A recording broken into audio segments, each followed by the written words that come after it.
Okay, what we're looking at is the development of the self-life, and I'll say this over and over till it echoes in your mind at night. We're born dead to God in the Spirit. That causes me to be self-centered, milking my needs out of others, insane, not judging my thoughts or my emotions. Another problem that it causes is pride.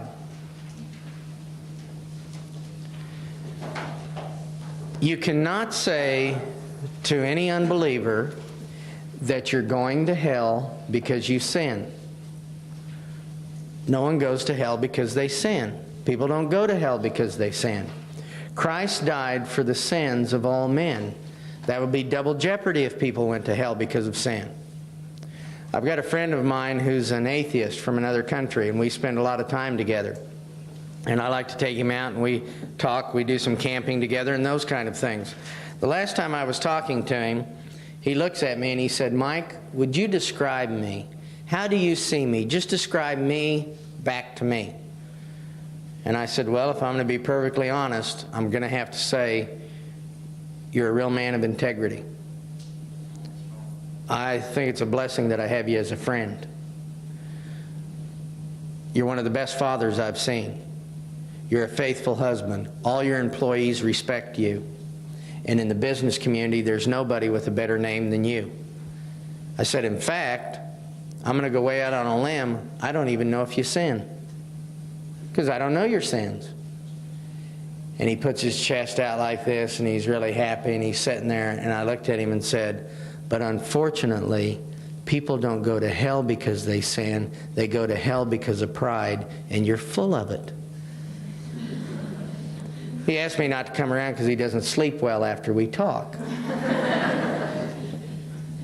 It's pride that sends me to hell, not sin. Christ died for the sins of all men. But we're too proud to accept Christ. So pride is a real issue, and pride chooses my way. And it's an interesting thing as you look at world religions. These people are going through their rites and their forms in religion, all to manipulate God. But the greater always manipulates the lesser. They do certain things to get God's favor. They get certain things that will make God move this way or this way. But in the end, they've really made themselves out to be God. And that was the problem in the garden. I'm going to be God. I'm going to choose my own way. And tonight we're going to look at just how damaging that is. But pride is a significant problem. Now, the fourth problem that I have, I don't know who I am. I was created for God, but I don't have God. I've lost my identity, and I need to find a new identity. Now, here's what we do. Since we're born without an identity, in a self-centered, insane condition, full of pride, I look to other self-centered, insane people and say, "Would you please tell me who I am?" That makes a lot of sense, doesn't it? I was in a mental institution visiting, and I went up to this fellow and I said, "I'm Mike Wells, I'm here to talk to you." And he said, "You're not Mike Wells, you're a rabbit." What if I said, "Oh, thank you," and I hopped out the door? Who's crazier, me or him? I'm crazier than he is. We listen to self-centered, insane people tell us who we are, and then we spend the rest of our life trying to change it. Jesus asked the disciples in Matthew 16:13, "Who do men say that I am?" And then he says, "Who do you say that I am?" And then he tells us the foundation. He knows who he is. Who do people say you are? Who do you say you are? What's your identity? And how has identity affected you? So we'll do a little exercise here. We just had a break. We were able to talk to people, meet with people. What kind of impression do you want to leave a room full of people? What would you like people to say to you? What would you like people to say about you? We all have an impression that we want to leave, and the impression goes something like this. I'd like people to think that I'm spiritual. It wouldn't hurt any if they thought I was kind, caring, a success.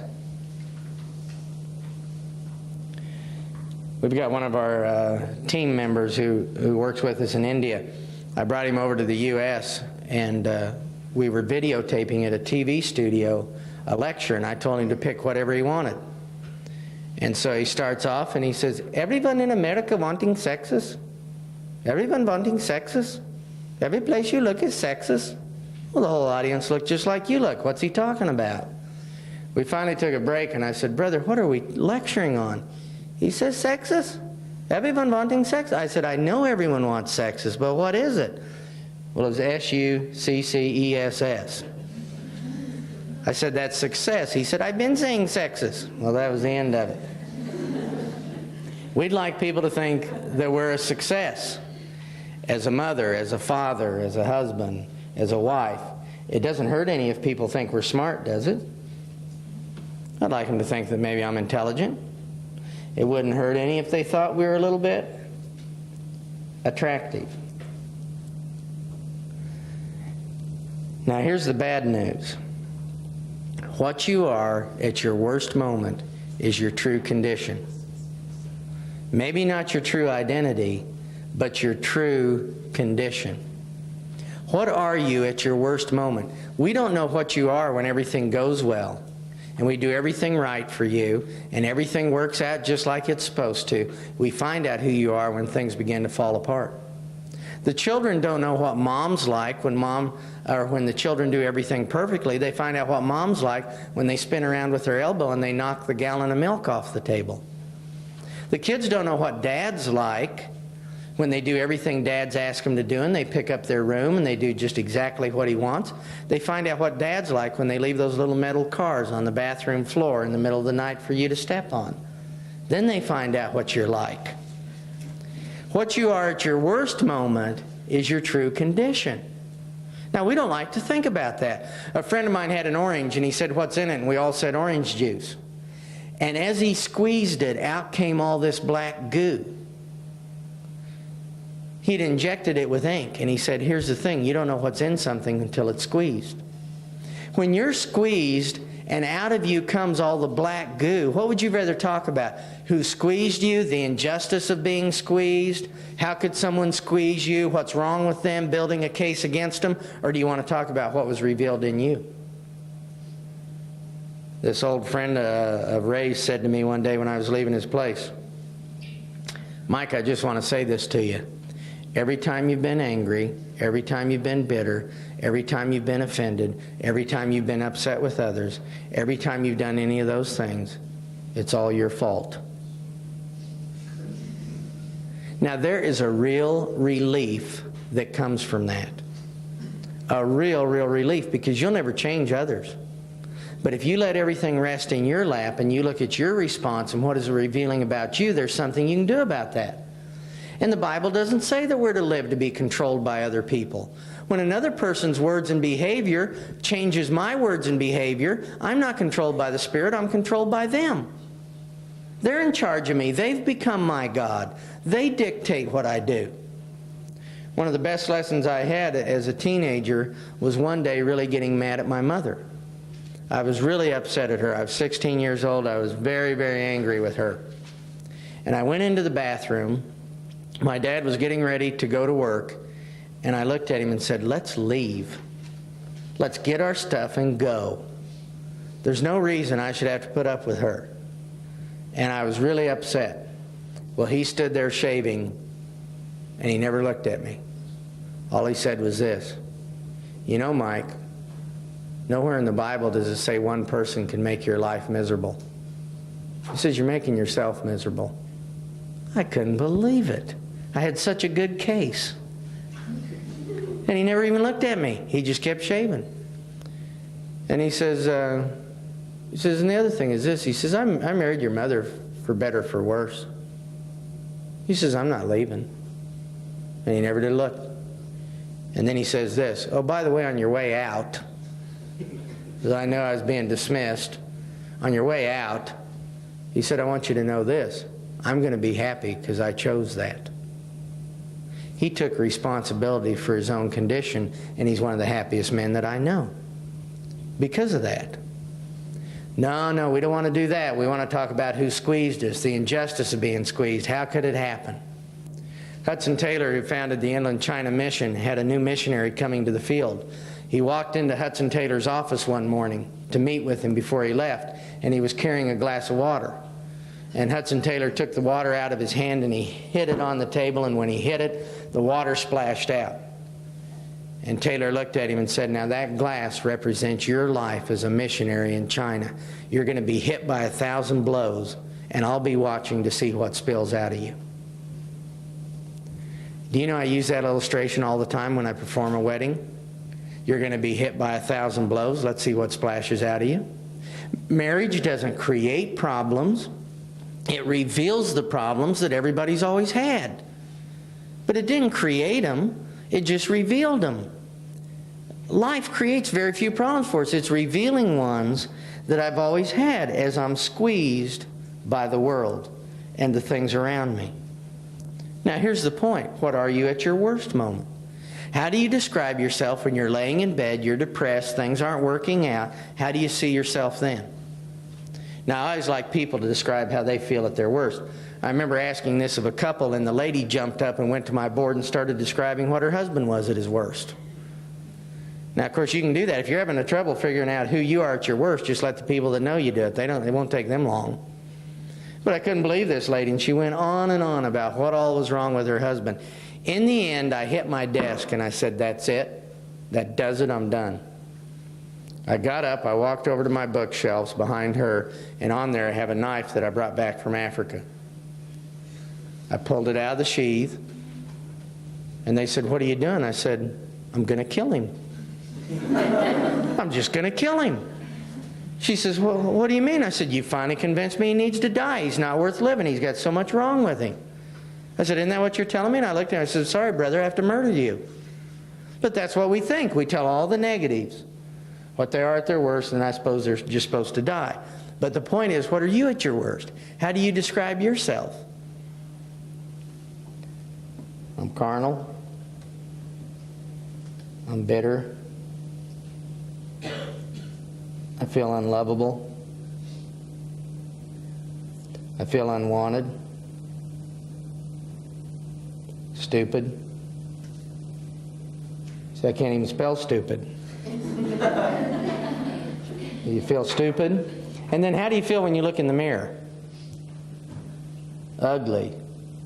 I'm ugly and I'm fat. I'm just all those things. You just look at all that and you see the worst. The absolute worst.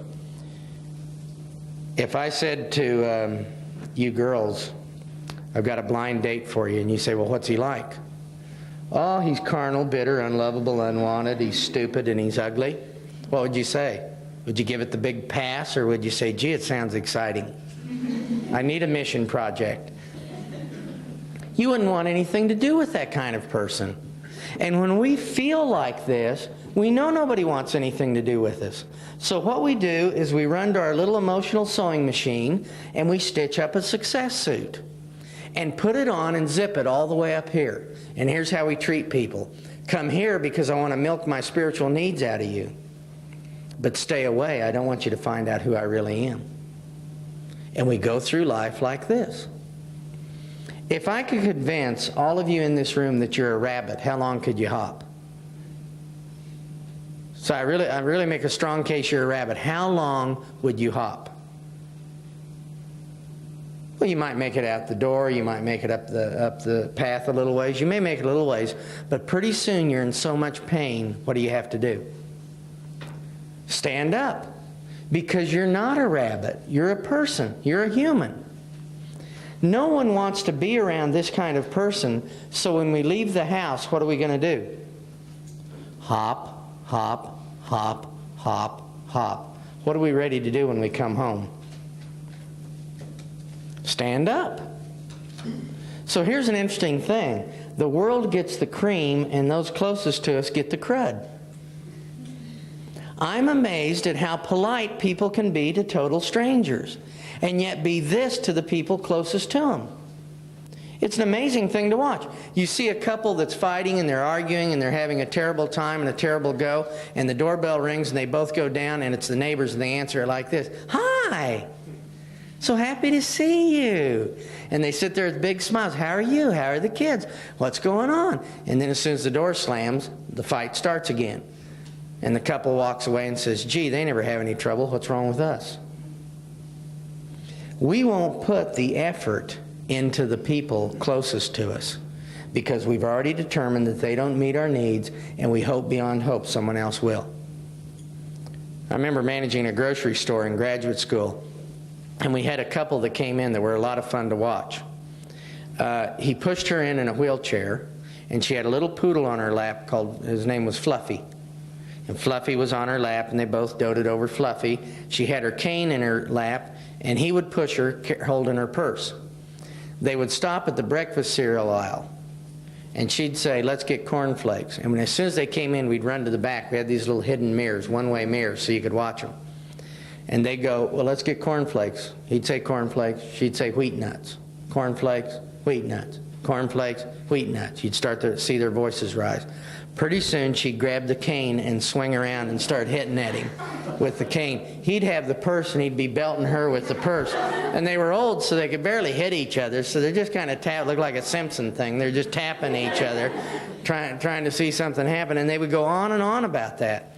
And pretty soon, Fluffy would be in their lap just shaking with his eyes real big. And they'd both stop and go, oh, Fluffy, are you okay? Is Fluffy scared? Fluffy, sweet, sweet. And they'd give a little kiss and all this.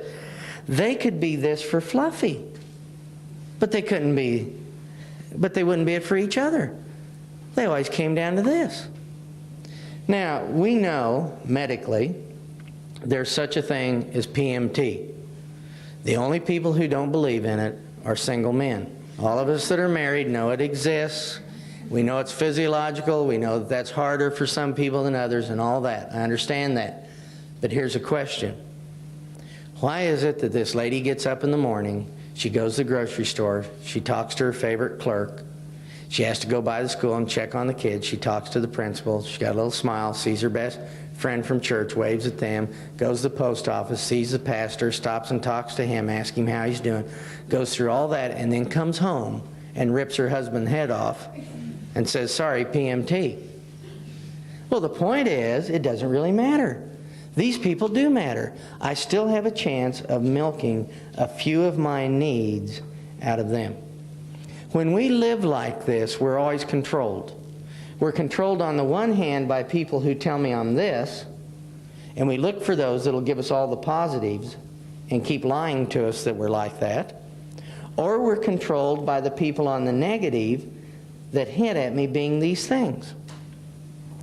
Why do you react to people when they hit at you being stupid? Only because you believe you are. If I said this to all the women in the audience today, I'm really glad that all of you women are women, because you would make an ugly group of men. Okay, you can laugh at that. That's kind of funny. That's okay. But what if I said this? You're the ugliest group of women I've ever seen. Should I run for my life? That's not so funny, because that's hitting at your true identity. You really are a woman. Now, the reason we react when someone tells us that we might be stupid and we might be unlovable and we might be carnal is because we believe that we are those things, and we've been trying to cover it up, and I hate you saying that about me. So we go through the world not responding to the world's condition, but reacting, being controlled by the world. So imagine this. I have somebody here today that's been in a car wreck. They're paralyzed from the neck down. They're brain dead and they're drooling. And I bring them in here and I wheel them in front of all of you and I say this. I've got to go downtown. Would you mind feeding them their pudding? And you say, okay, yeah, I'll feed them their pudding. And then I come back and I find them out in the parking lot pushed over in their wheelchair. And I come in and say, what happened? And then all of you say, well, we started to feed them the pudding, but then they told us we were stupid. What would I say to you? Why didn't you respond to their condition instead of their words? Why didn't you look at the source of that and not react to it? You're crazier than they are. Why would you do that? Why can't we go out into the world and let the world give us a few hits? Can't we let people tell us we're stupid? Can't we let them tell us that we're dumb? If I operated like that, I'd never get anywhere discipling people. I have women who bring their husbands to me and they immediately hate me just because they're there. And they have to right away let me know what I don't know and what they do know and what's wrong with me and all this. And I just look at their condition and think, I understand how he feels. He's full of pride. He doesn't want to be here. I just need to be soft and gentle with that and go with it. But what if you react to it? We'll find ourselves always controlled by others. I want to be like Jesus in John 13:3 and 4. He knew who he was. He knew where he came from. He knew where he was going.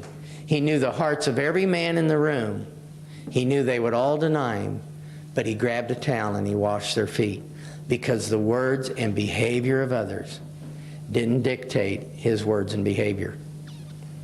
I had somebody steal some things from me, and my wife said, "What are you going to do about it?"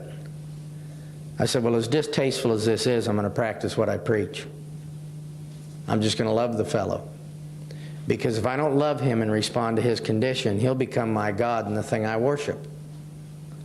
So when Satan said to Jesus, "Fall down and worship me," the word worship there means give me your attention.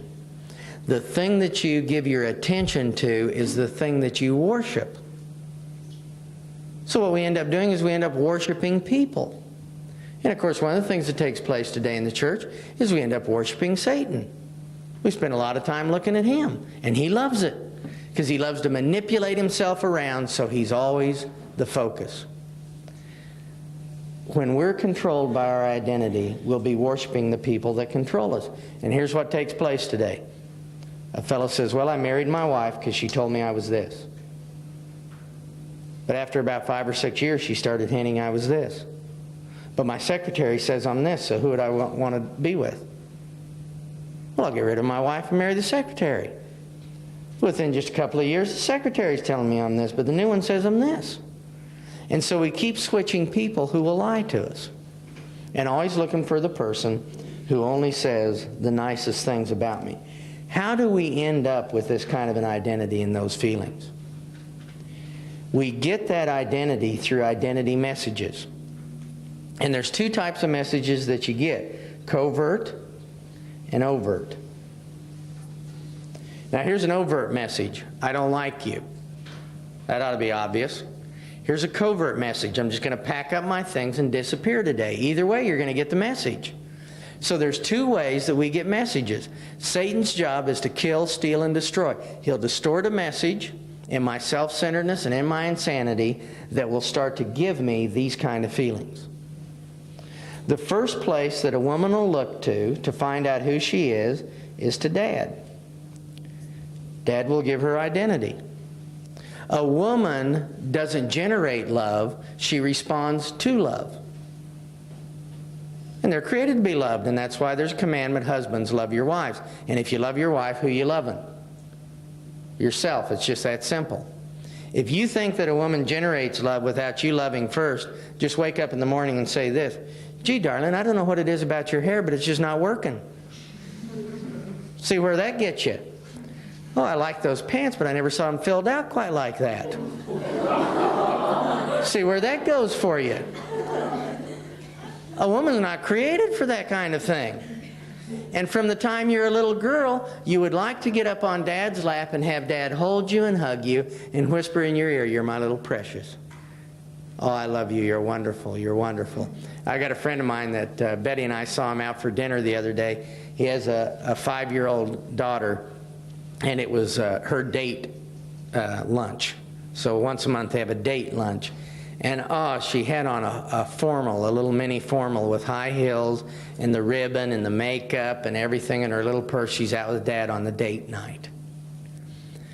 But unfortunately, a lot of people have a dad that never talked to them. What kind of a message would that give you? He was passive in their life. There's a lot of ways to be passive in someone's life. You can be passive by being an alcoholic. You can be passive because you died. You can be passive because you work all the time. You can be passive because all you are is a little plant in the corner of the room that Mom waters. You're just a vegetable. but you're passive. You never talk. You never communicate. You never say anything. How would the enemy use that to make you feel? You know, there's a lot of women today that are trying to meet a 10, 20, 30, 40-year-old need in a man today to be loved. And I'll just tell you a little thing, the way this goes. If you had a passive father, then when you leave the house at age 18, you have a little invisible bag called tricks for marriage. What kind of a man do those tricks work on? A passive man. And so on a scale of 1 to 10, for argument's sake, let's say your dad was passive at a 10. Well, you vow you don't want to marry anybody passive. You'd like someone that dialogues with you, that's there, that's close to you. So you meet a fellow who's passive at a 5. And you look at him and say, geez, 500% better than Dad. But another girl who had an active father in their life looks at the same fellow and says he's 500% worse. I wouldn't touch him. And so you get into the relationship, and pretty soon you find the passivity at a 10. The same thing if you were with somebody who was abusive, who was angry, who exploded. You have an ability to be able to handle those type of people. And that's in your little bag of tricks. We'll talk about how you fix all that. Again, we're not bringing up anything we don't fix. So we're not gaining new and painful insights into ourselves so we can walk around for the next week looking at the lint in our navels going, oh my, how did that get there? We don't want to do that. That's not the goal. That's not the purpose. What we bring up, we're going to fix. So don't get discouraged as we look at some of these kind of things, but they're worth looking at. Where does a man look to find out who he is? Well, he gets that from mom.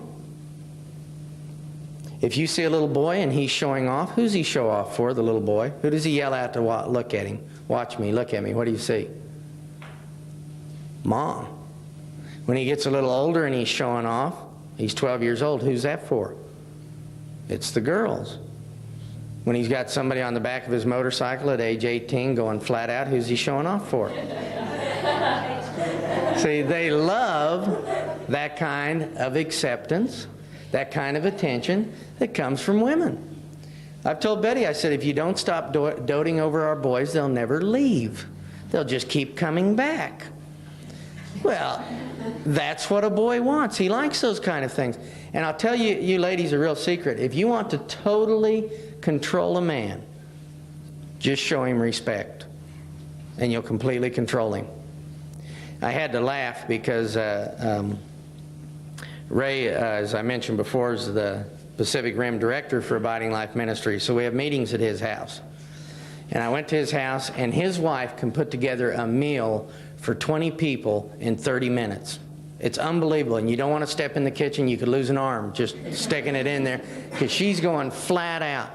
And one day I was reading the newspaper, watching her go flat out for this meal for people who are coming over, and she'd just gotten off work. She hit the kitchen, and things started to appear. And it was unbelievable. Sweat's coming off of her head. She's going. And Ray comes running upstairs with a free calculator that he got in the mail. One of those that comes in a white box you hold under the light, probably worth all of $1. And he says, Kath, he says, I got a calculator. He says, I got the calculator free. I want to show you my calculator. And I thought, boy, Kath's going to blow. And she said, just a minute, darling. And she goes over and washes off her hands and puts on her glasses and goes over and puts her arm around him and says, show it to me. Well, Ray's Irish. Well, you see, 2 and 2 is 4. And he goes through that, and he shows that to her. And she said, that's wonderful. Where did you get that? He says, I got it free. He says, ordered some paper, and they just sent it to me. She said, you get a lot of things like that. How do you always fall into these free things? You're so clever to get things like that. And he says, well, let me show you this. 4 divided by 2 is 2. So he's going through this thing and showing it to her. And she's got all this meal. She's got her arm around him, and she's showing all this attention. And I see Ray standing there like this. Man of wisdom. Free calculator. And I thought, does Kath know what she's doing? Does she understand what's going on? And she has her arm around him. I'm peeking over the paper, and all of a sudden she looks over at me and goes, oh. Like that, and then she leans back down and starts looking. But she's no dummy. Betty had a big meal one night, and she got out some of our dishes we got for our wedding and our goblets and all this, and after all the people left, she was doing the dishes, and I was sitting on a stool encouraging her. And so I sat there and I was talking to her, and she was doing all these dishes. She turns around with her elbow and knocks off one of her goblets. And since I'm not doing anything but talking anyway, I see it falling, and I reach down and catch it before it hits the ground and set it up and finish my story and keep talking. She turns around and looks at me and says, "I can't believe you're that coordinated." I said, "What do you mean?" "I can't believe that. It was just magic." I looked at that. She said, "I know they don't make those anymore. We got them for our wedding. I just thought, there goes a goblet." I panicked. And then you reached down and never even interrupted your sentence and just grabbed it and put it up. She said, "I can't believe that you could be that coordinated." She said, "I'm so happy that you caught that." She said, "It's just such a blessing that..." You know, Betty, if you'd married that other bum, you'd be sweeping glass right now. You love that kind of thing. But what if you grew up with a mother that's cold and uncaring and doesn't communicate and you can't please, and because you were born, you interrupted her life? How would the enemy use that? What would he whisper to you? What would he make you feel? There's a lot of messages that we get from the events around us. And I just want to look at some of the basic ones we have. If there's a divorce, kids love security. And that's a real blow to their security. They like everything to be the same. And so if there's a divorce, that's a real blow to a kid. And especially if they hear mom and dad say this, "I'm only staying because of the kids." Well, now who's the cause of the misery? Mom and dad could split up and they could go on their way and be happy if it just wasn't for me. And so now you become a blame taker, part of the person who's in charge of the responsibility. What if you were abandoned?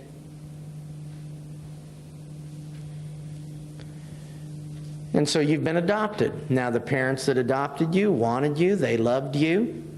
But someday you have your own little baby and you're looking at it and holding it, and it's so precious and you love it. And you begin to think, well, what was wrong with me that someone wouldn't want me?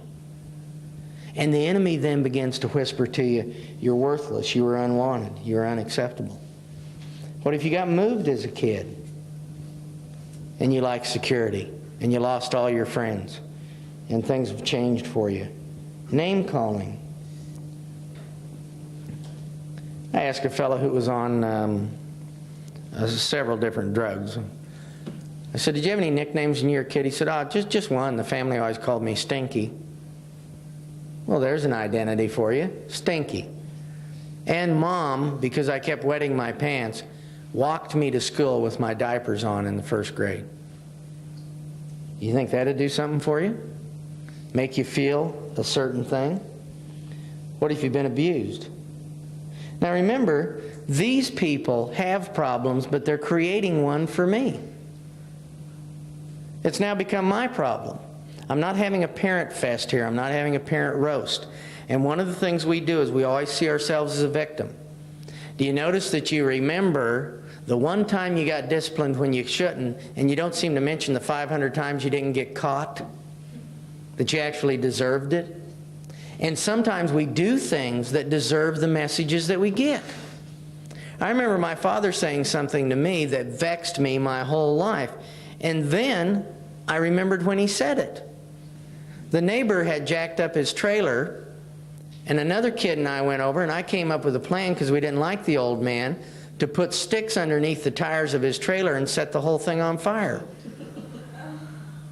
So we burnt the thing up. Then my dad says to me, "Now listen, when you do something bad like that, if you let me know before I find out, I won't spank you again."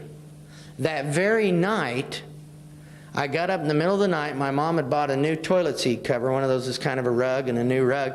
At 3 in the morning, I wrapped toilet paper around it. And then I wrapped it around the rug and around the curtain, and I took her matches and lit the whole thing on fire. So the bathroom caught on fire and I couldn't put it out. And I went in and woke my dad up and he says, what's wrong? You sick? I said, no, not sick. He said, well, what's wrong? I said, do you remember telling me that if I told you I'd done something before you found out, you wouldn't spank me? He says, yeah. I said, well, the house is on fire. Well, he's up like the wind getting a trash can with water in it and putting things out. Now, he said this to me afterwards. He said, the deal's off. He did keep his word, and he didn't spank me. Another time, I had my air pistol. You know, the air guns that you used to have that shot the BBs? Every time he passed a car, I'd hold the gun out the window and shoot the door of a car. Pretty soon he says to my mom, Loretta, why are all the cars flashing their lights following us? Maybe something's wrong. How happy do you think he was over that? I used to say when I was a kid, they took me and had a demon cast out of me. The demon rolled around on the ground and said, man, thanks for that. He says, it was sure rough in there. I cast a demon out of Ray, and you know what the demon said? Can you send me somewhere where they'll spend some money? We get these identity messages. Some of them we really deserved, didn't we? We did some things and people said things to us. But some of it we didn't deserve. And what about an abused person? And there's a lot of ways to abuse somebody. You can abuse them physically, verbally, sexually, emotionally, and it'll have the same impact in their lives. What are you saying about someone that you beat? What's their value? What's their worth? If the significant people in my life beat me, what's the enemy going to whisper to me? You're worthless, you're unacceptable, you're no good. Overprotection. We just won't let you make any decisions, and whatever one you make will be a wrong one. And what are we telling you by remaking your decisions? By redoing the bed, by taking it out of your hands and doing it right. What are we telling you? That you're stupid. There's a true story about a lady who was driving in Texas in the springtime and she saw a little fox. She took it home, she loved it, she was a very wealthy woman. In her kitchen she had a little thing built for the fox that he could hit with his nose and get water. Then he could hit with his nose and get food. And it was a great little thing for this fox, and the fox grew up and she had little sweaters for it. And in the middle of the winter, she saw a National Geographic special on foxes and how much fun they had in the wild. So she takes the fox, puts it in her car, drives out in the middle of a snowstorm, takes its sweater off and throws it out in the snow. How long do you think it lasted? First thing it tried to hit with its nose to get water or food, it just stuck its nose to it. It died there because it had been overprotected and it couldn't handle it in the world. Overprotection tells you that you're stupid. What about comparisons? Unfortunately, you got the one brother or sister who's really intelligent or became the doctor, or you got the one who gets always getting the good grades, or you got the one that's always got all the friends, and you got all this kind of stuff, and mom and dad compare them. How does that make you begin to feel? Even physical attributes such as beauty can give you a negative identity. And I've had women who are in the modeling business say to me that they feel worthless, unacceptable, ugly, and nobody would want them. Even though their paycheck says they're beautiful, they don't feel it, because what they find out is men fall in lust with them, not in love with them. And so they fall in lust with them, and then they fall in lust with someone else. And they start to think, well, what's wrong with me that he wouldn't just want me? And that gives me an identity. You can have physical deformities. What if you're hearing impaired and your parents never want to learn to sign, so they never speak to you? What does that say to you? One of the things that changed my life the most, I was on a trip 10 years ago. I was traveling in, I think, about 15 countries. It was going on for 12 weeks. I was flat out the whole time. I was speaking anywhere between 4 and 12 hours every day. So exhausted when I got home. My wife met me in Hawaii. I told her, I said, look, I got to go to the room and just get a little sleep before we go anywhere. I remember waking up and seeing her in the room, and I couldn't sort out where I was or who she was. And I kept thinking, I wish this woman would leave so I could put on my clothes and go somewhere. And then I started talking to her and asking her questions like, how long have you lived here? Do you like it? And I'm trying to build up to seeing if she'll just leave. And pretty soon she looks at me and says, you don't know who I am, do you? I said, no. And it started to come to me. I was just half asleep and half awake. Total exhaustion. At the end of this trip, I was traveling in India for 3 weeks.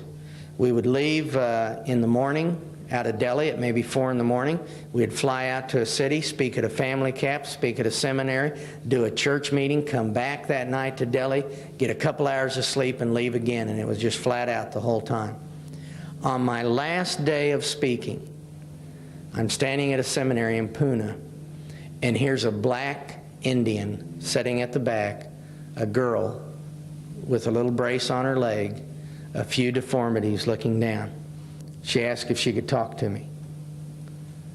So I saw her afterwards. She wouldn't look me in the face. She had a yellow piece of paper, and she'd written on it, how I'll live my life. Her parents had told her, because she was dark-skinned and had a deformity, that she would never, or they would never be able to marry her off. So she was a curse to the whole family. A complete curse. Because she was a living curse, she stayed in a little bitty room and wouldn't go out in the daytime for any of the family to see her. She would crawl out a window and go do the shopping. She'd walk down the street, and if a light-skinned Indian came to her, she'd cross over to the street and go walk on the other side. If she went into a shop and a light-skinned Indian came to be waited on, she'd leave. She did all the housework at night when everyone went to sleep. She did the cooking. She did the cleaning. And she had listed here, this is how I'll live my life. And then she said, and I'll pray for death. And I can't say I've had the Lord speak to me that many times in my life that was really audible. And we'll talk about how the Lord speaks to you. And by the time we finish the seminar, all of you in here will be hearing God clearly. So we'll look at that. But God spoke to me. And as she was talking, He said the whole trip was for her, not anyone else. I love the way the Lord works. He sees the weakest person. He's got this big bucket in heaven that fills with His compassion. It doesn't matter who He's looking at. It doesn't matter if they're a Hindu. It doesn't matter where they're at. It doesn't matter their state. He looks at them, and He'll send you for them. A friend of mine said to me, he says, Mike, you got an ambulance ministry. People don't schedule an ambulance like they do a haircut. God sends you to the place God wants you, and He sends you for one person. And she was the one person. The first thing I thought was, Lord, why didn't we just go here, and then I could have went home? Just come and saw her to start with. And I looked at her and said, you know, if you're so worthless, why would God send me 12,700 miles just for you? You're the one. You're the one person. And I found over and over again, the ministry is always for the one, for the weakest. Do you see the message that she got through those kind of things and how that would make her feel? I remember being in the Amazon recently, and I came out of a village, and here on the ground is a fellow who's only a head. Now, I have the picture. I can show you the picture. I thought it was an optical illusion. His whole body was the size of this, a box of cereal, about that thick. He was on the ground, no arms. He had to have, obviously, a lung, heart, some kind of intestine. He had a piece of intestine on the ground. He's just a head, and he has a pencil in his mouth drawing little flowers. I came out, and I was so vexed. I looked at my brother, and I said, give him some money. So he carries the money. He took it out, and he put it in the bowl. I said, give him some more. So he gave him some more. I said, give him some more. And he says, Mike, what's he going to do with it? Buy a hat? That's all he can own.